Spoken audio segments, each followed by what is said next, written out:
اما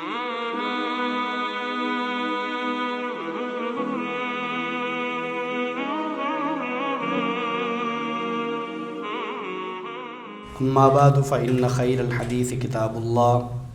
فإن خير الهدي هدي محمد صلى الله عليه وسلم وشر الأمور محدثاتها وكل محدثة بدعة وكل بدعة ضلالة وكل ضلالة في النار. اما بعد فأعوذ بالله من الشيطان الرجيم. بسم الله الرحمن الرحيم. قال الله تبارك وتعالى وتعاونوا على البر والتقوى ولا تعاونوا على الإثم والعدوان واتقوا الله إن الله شديد العقاب. محترم معزز سامعین، قرآن مجید کی اس آیت مبارکہ میں جو میں نے آپ کے سامنے تلاوت کی ہے، اللہ تعالیٰ فرماتے ہیں کہ نیکی اور تقوی کے معاملات میں ایک دوسرے کے ساتھ تعاون کرو اور گناہ اور زیادتی کے معاملے میں تعاون نہ کرو. واتقوا اللہ ان اللہ شدید العقاب، اور اللہ سے ڈرتے رہو، بے شک اللہ تعالیٰ سخت سزا دینے والا ہے. سامعین محترم، وہ زندگی بڑی خوبصورت زندگی ہے جس میں ایک مسلمان دوسرے مسلمان کے ساتھ ہمدردی کرتا ہے، اس کے ساتھ تعاون کرتا ہے، اس کی مشکلات میں اس کے ساتھ کندھا ملا کے کھڑا ہو جاتا ہے. وہ تنگ دستی میں ہو، وہ پریشانی میں ہو، تو اس اپنے بھائی کی پریشانی اور تنگ دستی کو اپنی پریشانی اور تنگ دستی سمجھتا ہے. زندگی بڑی خوبصورت ہے. جن لوگوں نے اس کو آزمایا ہے یا وہ آزماتے ہیں، یہ ان کے علم میں ہے، اور جو نہیں اس کو آزماتے وہ کبھی آزما کے دیکھیں. یہ بہت خوبصورت زندگی ہے، پر لطف ہے، بڑا مزہ آتا ہے. یعنی جب کوئی شخص اپنے بھائی کے کسی کام آتا ہے تو جس کے کام آیا ہے اسے تو لطف آتا ہی آتا ہے،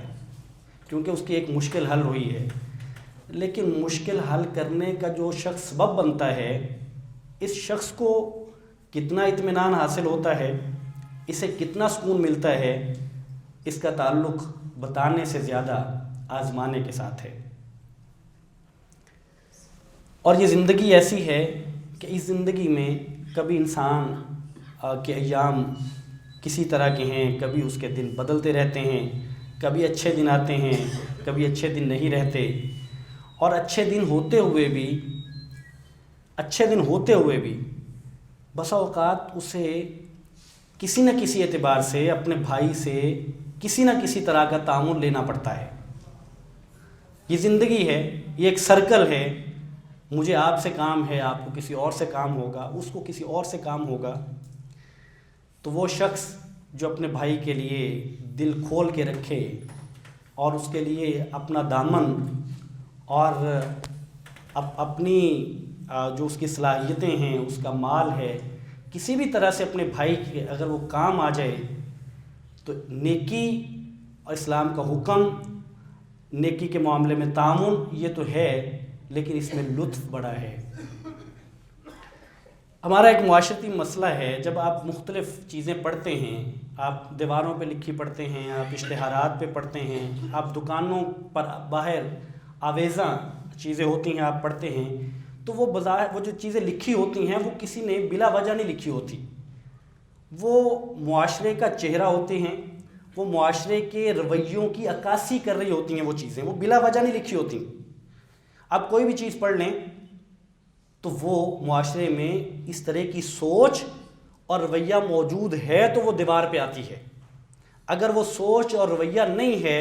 نہ وہ دیوار پہ آتی ہے، نہ وہ اشتہار پہ آتی ہے، نہ وہ دکان پہ آتی ہے. دکانوں میں اگر ہم بات کریں، آپ میں سے اکثر تاجر ہیں اور اس مارکیٹ سے آپ کا تعلق ہے، تو بہت ساری دکانوں پہ لکھا ہوتا ہے کہ ادھار سختی سے بند ہے. یہ لکھا ہوتا ہے کہ ادھار مانگ کر شرمندہ نہ کریں۔ طنزیہ جملے لکھے ہوتے ہیں کہ ادھار کشمیر کی آزادی تک بند ہے، ادھار فلاں وقت تک بند ہے، فلاں وقت تک بند ہے۔ اب دیکھیں ان چیزوں میں جو ایک طنز ہے وہ تو ایک الگ معاملہ ہے، اور تاکہ کشمیری مسلمانوں کے ساتھ اس جملے کو ملانا تو گویا کہ کشمیریوں کو یہ بتانے والی بات ہے کہ ہم نے آپ کے لیے مدد تو کیا کرنی ہے، ہمیں تو امید بھی نہیں ہے کہ آپ کبھی آزاد ہوں گے۔ یعنی ہم نے تو اپنی دکانوں پہ لکھ کے لگایا ہے کہ ادھار ہم نے دینا نہیں ہے، اور آپ کی آزادی کی ہم نے بات لکھی ہے، نہ آپ نے آزاد ہونا ہے اور نہ ہم نے ادھار دینا ہے۔ گویا کہ اس جملے کا یہ مطلب ہوتا ہے۔ کشمیر کو الگ رکھیں تو مجھے یہ بتائیے کہ کسی شخص کو ادھار دینا، جس کو قرض کہتے ہیں، آپ کوئی چیز بھی ادھار دیتے ہیں تو وہ بھی قرض ہے، نقدی کی صورت میں کسی کو قرض دینا یا ادھار کی صورت میں کسی کو قرض دینا، کیا اس پر اس قدر سختی اور اس کو اصول بنا کے اپنی زندگی کا اصول بنا لینا کہ میں نے کبھی کسی کو ادھار نہیں دینا، میں نے کبھی کسی کو قرض نہیں دینا، یہ بات ہمیں ہمارے نبی نے تو نہیں سکھائی۔ یہ بطور مسلمان کے اگر میں اور آپ لکھتے ہیں تو یہ میرے اور آپ کے دین کی بات نہیں ہے، یہ اسلام کی بات نہیں ہے جس کو بطور دین کے ہم مانتے ہیں اور مسلمان ہونے کے دعوے دار ہیں۔ قرض اسلام میں دیا جاتا ہے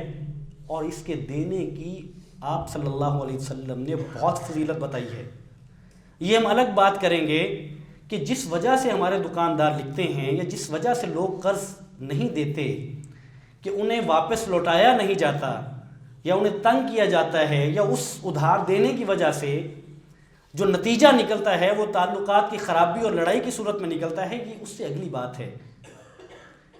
اس سے پہلی بات یہ ہے کہ قرض دینے کی اہمیت اسلام میں موجود ہے اور تھوڑی نہیں ہے۔ میں آپ کے سامنے رکھوں گا، اب یقین کریے جو شخص آپ صلی اللہ علیہ وسلم کی ان احادیث کو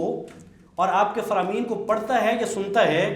اس کا دل چاہتا ہے کہ یا اللہ میرے پاس قرض ہو، یا میرے پاس جو مال ہے اس میں سے میں ایک حصہ الگ کر لوں اور میں یہ قرض ہی دیتا رہوں، میں قرض دوں، مجھے واپس آئے میں پھر دے دوں، پھر واپس آئے میں پھر دے دوں، اس قدر فضیلت ہے۔ تو قرض اصل میں اس کا عربی زبان میں اس کا معنی یہ ہے، عربی زبان کا یہ لفظ ہے، اس کا معنی ہے القطع، کسی چیز کو کاٹنا، کسی چیز کو الگ کر دینا۔ اور اس کو قرض اس لیے کہا جاتا ہے کہ کوئی بھی انسان جب کسی کو مال بطور قرض کے دیتا ہے تو وہ اپنے مال میں سے تھوڑا سا نکال کے الگ کر کے کاٹ کے کسی کو دیتا ہے۔ اور اس کی تعریف جو فقہا نے کی، تعریف یہ ہے کہ آپ کسی کو اپنی کوئی چیز اس بنیاد پہ دیتے ہیں کہ وہ آپ کو اس کے بدلے میں اس کا بدلہ آپ کو واپس کرے، مطلب وہ وہی چیز دے دے یا اس کے بدلے میں کوئی اور چیز دے دے، تو اس کو قرض کہتے ہیں۔ آپ صلی اللہ علیہ وسلم کی ایک عمومی حدیث ہے، وہ صرف قرض سے متعلق نہیں ہے، وہ عام جو اپنے بھائی کے ساتھ تعاون کی صورت میں ہے۔ آپ صلی اللہ علیہ وسلم فرماتے ہیں اللہ عون العبد، اللہ فی عون العبد ما کان العبد فی عون اخیہ، اللہ تعالیٰ بندے کی مدد تب تک کرتے رہتے ہیں جب تک کہ وہ بندہ اپنے مسلمان بھائی کی مدد کرتا رہتا ہے۔ جب تک کوئی شخص اپنے مسلمان بھائی کی مدد کرتا رہتا ہے، مدد کی کوئی بھی صورت ہو سکتی ہے، تو آپ صلی اللہ علیہ وسلم فرماتے ہیں کہ اللہ تعالیٰ اس مدد کرنے والے کی مدد کرتے رہتے ہیں۔ اور اما عائشہ رضی اللہ تعالی عنہا قرض لیا کرتی تھی، تو ایک صحابی رسول نے پوچھا کہ اماں جی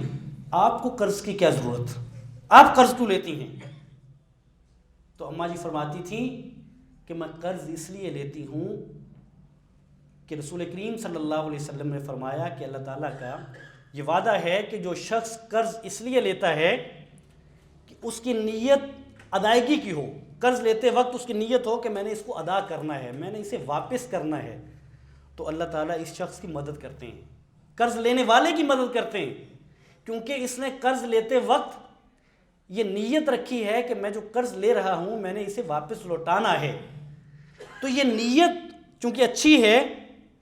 قرض لیا ہے، نیت لوٹانے کی ہے، نیت اچھی ہے، تو مجھے عائشہ رضی اللہ تعالیٰ عنہ فرماتی ہیں کہ میں اس لیے لے لیتی ہوں کہ نیت کر لیتی ہوں کہ میں نے واپس لوٹانا ہے تاکہ مجھے اللہ کی مدد شامل حال رہے، مجھے اللہ کی مدد ملتی رہے۔ گویا کہ اما عائشہ رضی اللہ تعالیٰ عنہ فرمانا چاہتی ہیں کہ بھلے ضرورت نہ بھی ہو، اس قدر ضرورت، جیسے جس طرح سے ایک انداز ہے یا اسلوب ہے ایک صحابی رسول کا پوچھنا، اور اما عائشہ جواب میں اگر ضرورت ہوتی تو یہ بتاتی کہ ہاں بھی میری ضرورت ہوتی ہے، میں اس لیے لیتی ہوں۔ اما عائشہ یہ نہیں فرماتی رضی اللہ تعالیٰ عنہ، فرماتی ہیں کہ میں اس لیے لیتی ہوں کہ نیت کر لوں لوٹانے کی اور پھر لوٹا دیتی ہوں تاکہ ان اوقات میں اللہ تعالیٰ کی مدد مجھے ملتی رہے، اللہ تعالیٰ کی مدد میرے شامل حال رہے۔ اب جب ہم آپ صلی اللہ علیہ وسلم کی تعلیمات پر نظر دوڑاتے ہیں اور آپ صلی اللہ علیہ وسلم کے فرامین کو دیکھتے ہیں تو ایک طرف تو آپ صلی اللہ علیہ وسلم نے خود بھی قرض لیا ہے، آپ نے خود قرض لیا ہے۔ ایک صحابی رسول فرماتے ہیں، عبداللہ بن ابی ربیعہ مخزومی فرماتے ہیں کہ آپ صلی اللہ علیہ وسلم نے مجھ سے 40,000 قرض لیا، 40,000 قرض لیا، اور فرماتے ہیں کہ جب آپ کے پاس مال آیا تو آپ نے مجھے واپس لوٹا دیا، اور واپس لوٹایا اور کیا فرمایا؟ فرمایا بارک اللہ لک فی اہلک و مالک انما جزاء السلف الحمد والادا۔ فرمایا کہ اللہ تعالیٰ تجھے تیرے اہل و عیال اور تیرے مال میں برکت دے۔ یہ دعا آپ صلی اللہ علیہ وسلم نے کب دی؟ جب اس شخص کا 40,000 کا قرض واپس لوٹایا، تو واپس لوٹاتے ہوئے آپ صلی اللہ علیہ وسلم نے اس صحابی رسول کو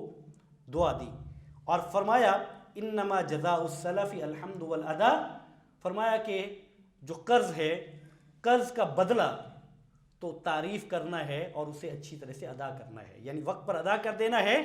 اور اس پر تعریف کرنا، یہی اس کا بدلہ ہے۔ تو آپ صلی اللہ علیہ وسلم نے قرض لیا۔ پھر اسی طرح ایک حدیث مبارکہ میں ہے کہ آپ صلی اللہ علیہ وسلم اپنے حجرہ مبارک میں تھے کہ مسجد میں شور ہوا، دو لوگ جو ہے وہ بحث کر رہے تھے اور آوازیں اونچی ہو گئی تھیں، تو آپ صلی اللہ علیہ وسلم نے حجرے سے اپنا سر مبارک نکالا اور دیکھا کہ دو لوگ حضرت کعب ہیں اور ایک اور صحابی ہیں، یہ دونوں جو ہیں وہ قرض کی وجہ سے شور کر رہے ہیں۔ حضرت کعب بن مالک رضی اللہ تعالیٰ عنہ اپنے قرض کا تقاضا کر رہے ہیں، اور جن صحابی رسول سے قرض انہوں نے لینا تھا وہ کہہ رہے ہیں کہ میں اتنا واپس نہیں کر سکتا، میرے پاس ہے نہیں ہے، آپ یا تو مجھے مہلت دے دیں یا مجھے کچھ حصہ چھوڑ دیں۔ تو آپ صلی اللہ علیہ وسلم نے جب یہ بات سنی تو آپ نے اپنا چہرہ مبارک باہر نکالا اپنے حجرے سے، اور کعب رضی اللہ تعالیٰ عنہ کو اشارے سے فرمایا کہ آدھا اسے معاف کر دو، آدھا قرض معاف کر دو اسے۔ تو حضرت کعب بن مالک نے فرمایا کہ یا رسول اللہ معاف کر دیا۔ آپ اندازہ کیجئے کہ نبی کریم صلی اللہ علیہ وسلم سے محبت اور آپ کی اطاعت اور فرما برداری، یعنی ہم بھی فرما بردار ہیں، ہم بھی محبت کرتے ہیں، لیکن کوتاہیاں بہت ہیں، بہت ساری چیزیں دیکھ کے محبت کرتے ہیں، بہت ساری چیزوں کا خیال کر کے اطاعت کرتے ہیں۔ تو حضرت کعب بن مالک نے یہ خیال نہیں کیا کہ میرے کتنا مال ہے اور جب آدھا چھوڑوں گا تو کیا نقصان ہوگا اور کہاں سے یہ پیسے پورے کروں گا، میں نے تو فلاں کو بھی دینے ہیں، فلاں جگہ پہ بھی جانے ہیں۔ تو آپ صلی اللہ علیہ وسلم کا اشارہ ہوا تو فرمایا کہ یا رسول اللہ آدھا چھوڑ دیا، اور پھر آپ صلی اللہ علیہ وسلم نے اس صحابی رسول سے کہا کہ اٹھو اور بقیہ جو ہے وہ اسے ادا کرو۔ تو اس کا مطلب یہ ہے کہ یہ قرض لیا گیا۔ پھر سیدنا عمر فاروق رضی اللہ تعالی عنہ اپنے دور حکومت میں حضرت عبد الرحمن بن عوف رضی اللہ تعالیٰ عنہ سے پیغام ان کو بھیجا کہ مجھے 400 درہم قرض چاہیے۔ تو عبد الرحمن بن عوف رضی اللہ تعالیٰ عنہ نے جواب بھیجا کہ امیر المومنین آپ کو مجھ سے قرض چاہیے؟ آپ کے پاس تو پورا بیت المال ہے اور آپ مجھ سے قرض مانگتے ہیں۔ کہنا یہ چاہتے تھے کہ یہ نہیں کہنا چاہتے تھے کہ بیت المال کو آپ اپنے ذاتی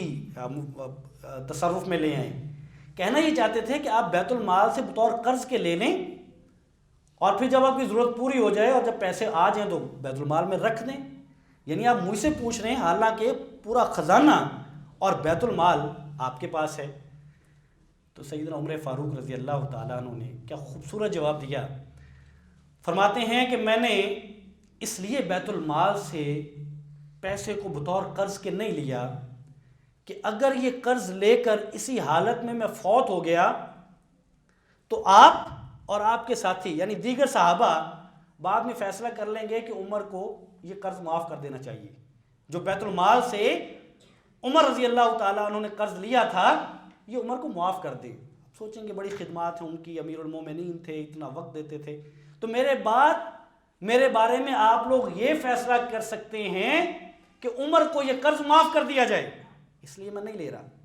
کیوں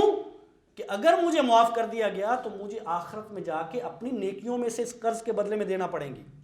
عمر نہیں لینا چاہتا. اور عمر کہتے ہیں رضی اللہ تعالیٰ عنہ، کہتے ہیں کہ عبد الرحمن بن عوف میں نے تم سے قرض اس لیے مانگا ہے کہ تمہیں مال سے بڑی محبت ہے، تمہیں مال سے بڑی محبت ہے، اور مجھے اس بات کا یقین ہے کہ میں اگر اسی حالت میں فوت ہو گیا اور میں نے تمہارا قرض نہ لوٹایا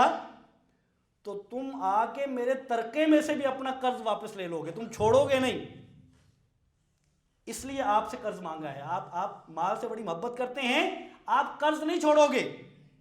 میرے ترکے میں سے بھی اپنا قرض جو ہے وہ واپس لے لو گے، تو اس لیے آپ سے مانگا ہے. تو یہاں جہاں ایک بات یہ ثابت ہوتی ہے کہ قرض لینا اور قرض دینا اس میں کوئی قباحت نہیں ہے، وہاں آپ اندازہ کیجئے اس بات کا علم ہوتا ہے کہ ایک حکمران وہ بیت المال کا امین اور محافظ ہو تو وہ کیسا محافظ ہونا چاہیے. یعنی وہاں سے جو چیزیں کرپشن کی صورت میں مال کو اڑانا تو الگ بات ہے، یہ امین اور محافظ اس بیت المال میں سے قرض بھی نہیں لیتے. اور ایسے ہمارے یہاں کے حکمران قرض لیتے ہیں میرے اور آپ کے پیسوں سے اور پھر معاف کروا لیتے ہیں. پھر فلاں میں چونکہ ایک وزیر ہوں، میں چونکہ ایک ایم این اے ہوں، تو میں نے چونکہ ووٹ دیا ہے فلاں حکومت کو، تو جب وہ برسر اقتدار میں آتی ہے تو میں انہیں کہتا ہوں مجھے معاف کر دیتے ہیں. میں ایک بہانہ بناتا ہوں کہ میں ڈیفالٹر ہو رہا ہوں، میرا فلاں نقصان ہو گیا میری کمپنی کا. اربوں کے قرضے اس قوم کے معاف ہو جاتے ہیں. اور عمر فاروق اس نیت ہے لوٹانے کی، لیکن خدشہ یہ ہے کہ اگر موت آ گئی تو قرض واپس کون کرے گا. یہ صحابہ کہیں مجھے معاف نہ کر دیں کہ صحابہ کے پاس مجھے معاف کرنے کا حق نہیں ہے اور مجھے جا کے آخرت میں اس کی نیکیاں نہ دینا پڑے. نہیں لیتے. تو معلوم یہ ہوا کہ قرض لینے میں کوئی قباحت نہیں ہے، شرعی اعتبار سے قرض لیا جا سکتا ہے، اس میں حرج کوئی نہیں ہے. جبکہ ہم آپ صلی اللہ علیہ وسلم کی دعائیں دیکھتے ہیں تو آپ صلی اللہ علیہ وسلم اپنی دعاؤں میں پناہ مانگتے ہیں قرض لینے سے. آپ صلی اللہ علیہ وسلم کی بہت ساری دعائیں ہیں جن میں آپ پناہ مانگتے ہیں، اور ہم نماز میں پڑھتے ہیں اللہم انی اعوذ بک من المأثم والمغرم، اے اللہ میں آپ کی پناہ میں آتا ہوں گناہ سے اور قرض سے. قرض لینے سے آپ صلی اللہ علیہ وسلم پناہ مانگتے ہیں. اور بھی دعائیں ہیں جن میں سے آپ صلی اللہ علیہ وسلم نے پناہ مانگی ہے قرض سے.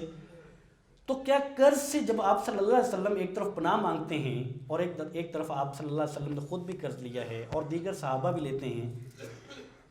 تو اس سے معلوم یہ ہوتا ہے کہ قرض لینے میں حرج کوئی نہیں ہے. اور حافظ ابن حجر رحمۃ اللہ علیہ نے یہی بات لکھی ہے ان تمام احادیث اور دعاؤں کو سامنے رکھتے ہوئے کہ وہ جس سے پناہ مانگی گئی ہے وہ قرض ہے جو بد نیتی سے لیا گیا ہو، جس میں ادا کرنے کی نیت نہ ہو. قرض لیتے وقت نیت یہ ہے کہ میں نے ادا نہیں کرنا، وہ ہے. اور جو آپ صلی اللہ علیہ وسلم نے قرض لیا ہے، جو صحابہ نے قرض لیا ہے، وہ قرض ہے جس میں نیت اس کو ادا کرنے کی ہے. یا ایک اور جگہ پہ فرماتے ہیں کہ اس کی ایک وجہ یہ بھی ہو سکتی ہے کہ جس قرض سے پناہ مانگی گئی ہے تو قرض باہر صورت ہے تو مصیبت، بھلے وہ جائز ہے، بھلے جائز ہے شرعی اعتبار سے، لیکن ایک مصیبت ہے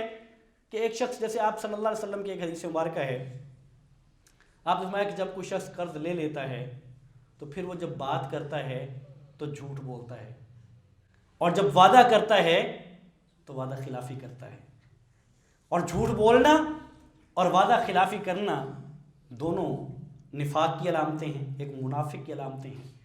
تو اگر قرض لینے کی وجہ سے اگر ایک شخص میں یہ دونوں چیزیں آ جاتی ہیں، یا وہ جھوٹ بولتا ہے، اور ہمارے ہاں تو اللہ تعالیٰ ہمیں ہمارے اعمال کو درست فرمائے، ہمارے ہاں تو یہ بڑی معمولی بات ہے، یعنی ہم درست طور پہ بات بتاتے بھی نہیں ہیں۔ میں اگر آپ سے چیز لیتا ہوں اور مجھے معلوم ہے کہ امکانات یہ ہیں کہ میں واپس آپ 6 ماہ میں لٹا سکوں گا، مجھے لگتا یہ ہے کہ امکان یہ ہے، تو میں کہتا ہوں 1 مہینے میں واپس کر دوں گا۔ مجھے لگتا یوں ہے کہ مجھے میرے پیسے جو آنے ہیں لوٹانے کے لیے وہ 1 ہفتے بعد آنے ہیں، تو میں لیتے وقت تاکہ کوئی رکاوٹ نہ پیدا ہو جائے میں کہہ دیتا ہوں کہ میں بھی 1-2 دنوں میں آپ کو واپس کر دوں گا۔ یعنی ہم صحیح طور پہ وقت بتانے کو بھی تیار نہیں ہوتے۔ تو آپ صلی اللہ علیہ وسلم فرماتے ہیں کہ جب کوئی شخص قرض لیتا ہے تو پھر اس میں اس کا مطلب یہ نہیں ہے کہ ہر شخص یہ کرتا ہے، مطلب عموماً یہ ہوتا ہے کہ پھر کوئی شخص جو ہے وہ یا جھوٹ بولتا ہے یا پھر وہ وعدہ خلافی کرتا ہے۔ آپ صلی اللہ علیہ وسلم نے اب اس میں یہ بات، تو اس کا مطلب یہ ہے کہ یہ بات ہے کہ آپ قرض لے سکتے ہیں، قرض دے سکتے ہیں، قرض لینے میں اور دینے میں کوئی حرج نہیں ہے۔ یعنی شرعی اعتبار سے کوئی شخص یہ نہیں کہہ سکتا کہ چونکہ آپ صلی اللہ علیہ وسلم نے پناہ مانگی ہے تو لہذا قرض دینا نہیں چاہیے یا قرض لینا نہیں چاہیے۔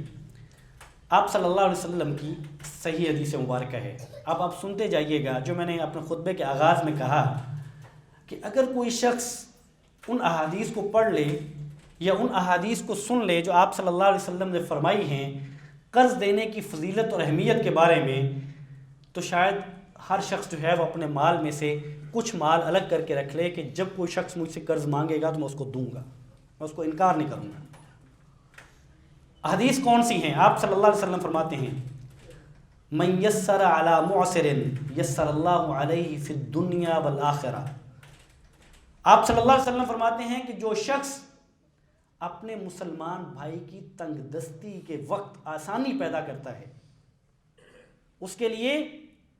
تنگ ہے، پریشان ہے، تو اس کی تنگ دستی اور پریشانی کو دور کرنے کے لیے اس کے لیے آسانی پیدا کرتا ہے، تو آپ صلی اللہ علیہ وسلم فرماتے ہیں یسر اللہ علیہ فی الدنیا والآخرہ، کہ اللہ تعالیٰ اس شخص کے لیے جو آسانی پیدا کرنے والا ہے اس کے لیے دنیا میں بھی آسانی پیدا فرمائیں گے اور آخرت میں بھی آسانی پیدا فرمائیں گے۔ آپ صلی اللہ علیہ وسلم فرماتے ہیں کہ ان السلف یجری مجری شطر الصدقہ۔ آپ صلی اللہ علیہ وسلم فرماتے ہیں کہ جو قرض دینے والا ہے، جو قرض دینے والا ہے وہ ایسے ہی ہے جیسے اپنے دیے ہوئے قرض کا آدھا صدقہ کر رہا ہے۔ یعنی ایک شخص نے آپ سے قرض مانگا، آپ نے 1 لاکھ روپے اسے قرض دے دیا، تو یہ حدیث مبارکہ یہ کہتی ہے کہ آپ نے جب کسی شخص کو بطور قرض کے 1 لاکھ دیا ہے تو گویا کہ آپ نے 1 لاکھ سے واپس تو لینا ہے، جو بھی آپ کا وقت طے ہے اس کے ساتھ، 8 دن کا ہے، 15 دن کا ہے، 1 ماہ کا ہے، آپ نے اپنے پیسے واپس لے لینے ہیں۔ لیکن حدیث مبارکہ یہ کہتی ہے کہ اس لاکھ میں سے اس مسلمان کی پریشانی کو دور کرنے کی وجہ سے 50,000 روپے کے صدقے کا ثواب ملتا ہے، ایسے ہے جیسے آپ نے 50,000 کا اللہ کی راہ میں صدقہ کر دیا ہے۔ اب آپ اندازہ کیجئے کہ ہم الحمدللہ، میں، آپ بھائی اور ہم مسلمان اللہ کی راہ میں جب خرچ کرتے ہیں تو ہم کرتے ہیں الحمدللہ، جتنی توفیق ہوتی ہے، اور ہمارے تمام بھائیوں میں سے جس کے پاس جتنی توفیق ہے وہ خرچ کرتا ہے۔ اور جب بھی کوئی شخص خرچ کرتا ہے تو وہ ظاہر ہے کہ ایسا نہیں ہے کہ اس کے پاس وہ پیسے زائد ہوتے ہیں اور وہ خرچ کر دیتا ہے۔ جس نے بھی جب بھی خرچ کرنے ہوتے ہیں باہر صورت اس نے کہیں نہ کہیں کٹ لگا کے کہیں نہ کہیں پیسے نکال کے اللہ کی راہ میں خرچ کرنا ہوتے ہیں۔ جو خرچ کرتا ہے ہمیں شاید لگتا ہو کہ اس کے پاس بڑے اضافی پیسے ہوتے ہیں، حالانکہ جس کے پاس جتنے زیادہ پیسے ہوتے ہیں وہ اس سے اور زیادہ کی جستجو میں لگا رہتا ہے، وہ اضافی نہیں ہوتے اس کے پاس، وہ اس کے بہت کام کے ہوتے ہیں، لیکن وہ یہ بات یقین کر چکا ہے کہ یہ پیسے جو اللہ کی راہ میں دینے جا رہا ہے یہی اس کا اصل مال ہے۔ جو اس نے خرچ کر لیا وہ تو خرچ ہو چکا، جو اللہ کی راہ میں دینے جا رہا ہے یہ وہ مال ہے جو اس کا باقی ہے، جو اس کا محفوظ ہے، جو اس کا حقیقی مال ہے، جو اس کا فائدہ مند مال ہے، اس لیے وہ اس میں سے نکالتا ہے۔ وہ 10 روپے نکال لے، وہ 50 نکال لے، وہ 100 نکال لے، 1,000، 50,000، لاکھ، جتنا بھی نکال لے، باسورت نکالنا ایسے ہی ہوتا ہے۔ اور آپ سمجھتے ہیں کہ جب ضروریات بھی ہوتی ہوں اور انسان اللہ کی راہ میں خرچ کرتا ہے تو باہر صورت نکالنا ایک اہمیت کا حامل ہے۔ اور یہاں آپ صلی اللہ علیہ وسلم فرماتے ہیں کہ آپ کو یہ مال نکالنا نہیں پڑے گا، آپ کو دینا نہیں پڑے گا، بلکہ دے کے واپس آپ لے لیں گے، لیکن آپ کے اکاؤنٹ میں، آپ کے نامہ اعمال میں اس میں سے آدھے کا صدقہ لکھ دیا جائے گا۔ آپ صلی اللہ علیہ وسلم فرماتے ہیں ما من مسلم یقرض مسلما قرضا مرتين الا كان كصدقتها مرة۔ یہ ایک اور حدیث مبارکہ ہے۔ آپ صلی اللہ علیہ وسلم فرماتے ہیں کہ کوئی بھی مسلمان جب اپنے مسلمان بھائی کو قرض دیتا ہے، 2 دفعہ قرض دیتا ہے، تو آپ صلی اللہ علیہ وسلم فرماتے ہیں کہ ان میں سے 1 دفعہ کا اس کے حق میں صدقہ لکھ لیا جاتا ہے۔ 1 دفعہ قرض دیا، اس کو پھر ضرورت پڑی، اسے پھر قرض دے دیا، تو آپ صلی اللہ علیہ وسلم فرماتے ہیں جب اس نے 2 دفعہ قرض دے دیا تو گویا کہ 1 دفعہ کا اس کے حق میں صدقہ لکھ لیا گیا۔ حضرت اسود رضی اللہ تعالیٰ عنہ فرماتے ہیں کہ میں ایک تاجر سے بوقت ضرورت قرض لے لیا کرتا تھا۔ میں قرض لے لیتا تھا اور جب بیت المال سے مجھے پیسے ملتے تو میں اس کو اس کے وقت پر لوٹا دیتا تھا۔ تو فرماتے ہیں کہ ایک دفعہ ایسے ہوا کہ بیت المال سے پیسے میرے پاس آ گئے تھے اور میں اس تاجر کے پاس چلا گیا تھا، تو میں نے جا کے گزارش کی اس تاجر سے کہ آپ مجھے مہلت دے دیں، میری کوئی اور بھی ضرورتیں ہیں، میں وہاں خرچ کرنا چاہتا ہوں، تو اگر آپ مجھے مہلت دے دیتے ہیں تو پھر میں آپ کو دوبارہ جب مجھے اگلے ماہ آئیں گے پیسے یا جو بھی وقت تھا تو میں وہ آپ کو لوٹا دوں گا۔ تو وہ تاجر کہنے لگا لست فاعلا، میں نہیں کر سکتا، میں آپ کو مہلت نہیں دے سکتا، آپ کو مجھے پیسے لوٹانے ہیں۔ تو حضرت اسود کہتے ہیں کہ میں نے وہ 500 درہم نکالے اور میں نے اس کے ہاتھ پہ رکھ دیے۔ جب اس کے ہاتھ پہ رکھے تو اس سے پیسے مجھ سے لے لیے، لے کے تو مجھے کہنے لگا کہ یہ لے 500 روپے، اپنی ضرورت پوری کر لے۔ تو میں نے کہا کہ پہلے تو آپ مجھے مہلت دینے کو تیار نہیں تھے، میں آپ سے گزارش کرتا رہا، میں نے آپ سے درخواست کی تو آپ نے مجھے مہلت نہیں دی، تو اب آپ مجھے مہلت دے رہے ہیں کیوں؟ تو یہ کہنے لگے کہ میں نے یہ تاجر کہنے لگے کہ میں نے عبداللہ ابن مسعود رضی اللہ تعالیٰ عنہ سے آپ صلی اللہ علیہ وسلم کی ایک حدیث مبارکہ سنی ہے کہ آپ نے فرمایا جس نے 2 مرتبہ قرض دیا تو اس کے لیے 1 مرتبہ کے برابر ثواب ہوگا۔ تو کہتے ہیں کہ میں یہ چاہتا تھا کہ میرا دوسری مرتبہ آپ کے لیے قرض ہو جائے تاکہ ایک قرض جو ہے وہ میرے لیے صدقے کے طور پہ لکھا جائے۔ اب مجھے بتائیے، جو میں نے آغاز میں بات کی اور جس سے میں نے اپنے خطبے کا آغاز کیا وہ یہ تھا کہ ادھار قطعی طور پہ بند ہے، ادھار سختی سے بند ہے، ادھار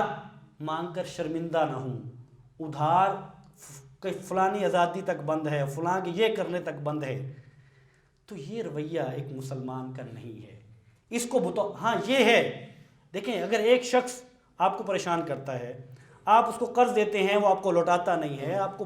بہت پریشان ہیں، آپ نہ دیں، معذرت کر لیں اس سے، لیکن بطور اصول کے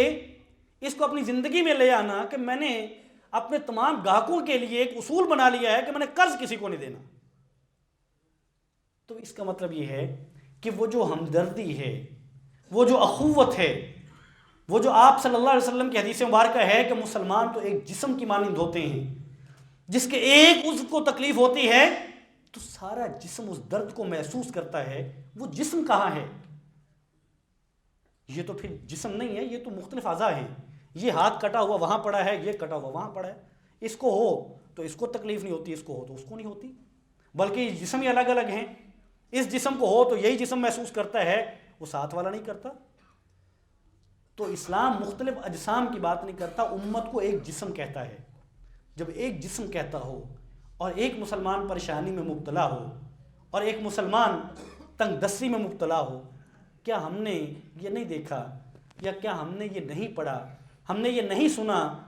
کہ فلاں شخص نے خودکشی کر لی ہے اس لیے کہ اس کے پاس اپنے بچوں کے لیے ضروریات کے پیسے نہیں تھے، فلاں خاتون نے گھر میں خودکشی کر لی ہے کہ ان کے بچوں کے پاس عید کے کپڑے نہیں تھے۔ یہ الگ بات ہے کہ انہیں خودکشی کرنی چاہیے تھی کہ نہیں کرنی چاہیے تھی، انہیں کیا راہ ڈھونڈنی چاہیے تھی، لیکن بطور مسلمان کے میرا اور آپ کا جذبہ کیا یہ ہونا چاہیے کہ جو آئے وہ میرے لیے آئے، جو فائدے کی بات ہو وہ میرے فائدے کی بات ہو، میں نقصان کو کسی طور پہ کبھی بھی برداشت نہیں کر سکتا؟ حالانکہ یہ نقصان نہیں ہے۔ اگر آپ کسی کو ادھار دے دیتے ہیں، وہ مجھے یا آپ کو نہیں لوٹاتا، کوشش کے باوجود اسے لوٹانا چاہیے۔ اور اگلے خطبہ میں انشاءاللہ ذکر کروں گا کہ جس کو قرض دیا جاتا ہے اس کی ذمہ داریاں کیا ہیں، اور جو قرض دے کر ٹال مٹول کرتا ہے، اس کو مؤخر کرتا ہے یا اس کو نہیں لوٹاتا، اس کے بارے میں شریعت کے احکامات کیا ہیں۔ لیکن قرض دینے کے لیے بطور مسلمان کے میں اگر قرض دینے کی صلاحیت رکھتا ہوں اور ایک شخص کو میں تنگ دست سمجھتا ہوں تو مجھے اسے قرض دینا چاہیے۔ اس کے لیے مجھے یہ اصول نہیں بنانا چاہیے کہ میرے پاس تو آپ کے لیے پیسے نہیں، حتیٰ کہ یہ اس سے عجیب بات ہے کہ بہت سارے لوگ نیکی کرنے کی بجائے گناہ کما لیتے ہیں۔ ایک شخص نے پیسے مانگے، پیسے تھے، کہا میرے پاس پیسے ہیں ہی نہیں، میں تو خود بڑا پھنسا ہوا ہوں، میرے تو فلانے بھی دینے والے ہیں، میرے تو یہ بھی دینے والے ہیں، میرے تو وہ بھی دینے والے ہیں، فلانا 6 دفعہ میرے پاس چکر لگا گیا، فلانا 8 دفعہ میرے پاس لگا گیا، میں نے تو یہ چیز لینی تھی نہیں لی، میں نے تو فلان لینی تھی نہیں لی۔ بلکہ وہ ڈاکٹر حماد لکھوی حافظہ اللہ ایک مجلس سے بیٹھے، کہتے ہیں کہ ایک شخص آیا کسی کے پاس، کسی بزرگ کے پاس، تو کہنے لگا کہ مجھے حضرت مجھے اپنی اونٹنی دے دیں، سواری چاہیے تھی کہیں جانے کے لیے۔ تو کہتے ہیں کہ وہ کہتا ہے کہ اونٹنی میری مر گئی ہے 2 دن پہلے، اگر ہوتی بھی تو میں نے آپ کو نہیں دینی تھی۔ اب بتائیے وہ جو مر گئی ہے، اتنا کافی تھا اس کے لیے یہ کہہ دینا کہ وہ مر گئی میرے پاس نہیں ہے۔ اب وہ اگلی بات بھی کہنا کہ اگر ہوتی بھی تو میں نے نہیں دینی تھی۔ تو بہر صورت ایک مسلمان کے بارے میں جو اس کے جذبات ہیں وہ یہ نہیں ہے۔ تو یہ ایک تو یہ ہے کہ وقت مشکل میں کام آنا چاہیے، اگر کسی وجہ سے نہیں تو پھر ہمیں جھوٹ نہیں بولنا چاہیے کہ میرے پاس پیسے ہیں ہی نہیں، میں تو خود بڑا تنگ ہوں۔ پھر جو صحیح بات ہے وہ بتائیں۔ ایک مسلمان سیدھی بات کرتا ہے، قولوا قولا سدیدا، سیدھی اور صاف بات، اس میں جھوٹ نہیں۔ یعنی آپ اس ڈر سے ہم جھوٹ بول لیں کہ اس کو پیسے دینے بھی نہیں ہیں اور اس کو ناراض بھی نہیں کرنا، اگر سیدھی بات کروں گا تو یہ ناراض ہو جائے گا، نہیں، اس کی ناراضگی بہت چھوٹی چیز ہے اس مقابلے میں کہ آپ جھوٹ بولیں۔ اور اس سے پہلے کوشش یہ کریں کہ اگر ہم کر سکتے ہیں، اگر ہمارے لیے ممکن ہے تو ہم یہ قرض دیں۔ اور پھر آپ صلی اللہ علیہ وسلم فرماتے ہیں، دخل رجل الجنہ، ایک شخص جنت میں داخل ہوا، فرآ مکتوبا علی بابہا، اس نے اپنے دروازے پر یہ بات لکھی ہوئی پڑھی، الصدقۃ بعشر امثالہا، کہ جو شخص اللہ کی راہ میں صدقہ کرتا ہے اس کو اس کا 10 گنا ملتا ہے، والقرض بثمانیۃ عشر، اور جو کسی کو قرض دیتا ہے اس کو 18 گنا ملتا ہے۔ جو صدقہ دیتا ہے اس کو اللہ کے ہاں اس دیے ہوئے پیسے کے 10 گنا ملتا ہے، یعنی اس کو 10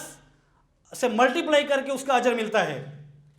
اور جو اپنے مسلمان بھائی کو پریشانی کے وقت قرض دیتا ہے یا اس کے کام آتا ہے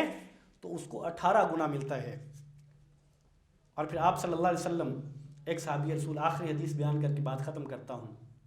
ایک صحابی رسول کہتے ہیں کہ آپ صلی اللہ علیہ وسلم نے ایک دن فرمایا کہ جس نے کسی تنگ دست کو مہلت دی تو اللہ تعالیٰ اسے ہر روز اس دیے ہوئے قرض کے برابر اس کو صدقے کا ثواب دے دیتے ہیں۔ یعنی وقت تھا 1 ہفتے کا کہ 1 ہفتے میں لوٹا دوں گا، ہفتے میں وہ نہیں لوٹا سکا، تو پھر ایک دن اور ہوا تو اتنا اجر مل گیا جتنے اس نے 1 لاکھ روپے اگر دیا ہے تو اگلے دن 1 ہفتے کے صدقے کا ثواب ہے، اتوار کو 1 لاکھ کے صدقے کا ثواب ہے، پیر تو یعنی ہر دن 1 لاکھ۔ کہتے ہیں کہ ایک دفعہ پھر میں نے آپ صلی اللہ علیہ وسلم سے سنا تو آپ صلی اللہ علیہ وسلم نے فرمایا کہ جو تنگ دست کو مہلت دیتا ہے اس کو ہر روز 2 گنا اجر ملتا ہے۔ تو یہ صحابی فرماتے ہیں کہ میں نے پوچھا کہ یا رسول اللہ، میں نے آپ سے ایک وقت یہ بات سنی تھی کہ آپ نے فرمایا تھا کہ ہر روز اس کو 1 گنا ملتا ہے، یعنی اتنا جتنا اس نے قرض دیا ہوا ہے اسی کے عوض اس کو صدقے کا ثواب مل جاتا ہے۔ آج آپ نے فرمایا ہے کہ اس کو 2 گنا ملتا ہے، تو اس کا کیا مطلب ہے؟ تو آپ نے فرمایا کہ اس کا مطلب یہ ہے کہ وہ جو 1 گنا ہے وہ مہلت کا نہیں ہے، وہ تو اس مہلت کے اندر رہنے کا ہے۔ یعنی آپ نے ایک شخص کو قرض دیا اور طے یہ پایا کہ 1 مہینے بعد یہ شخص واپس کرے گا،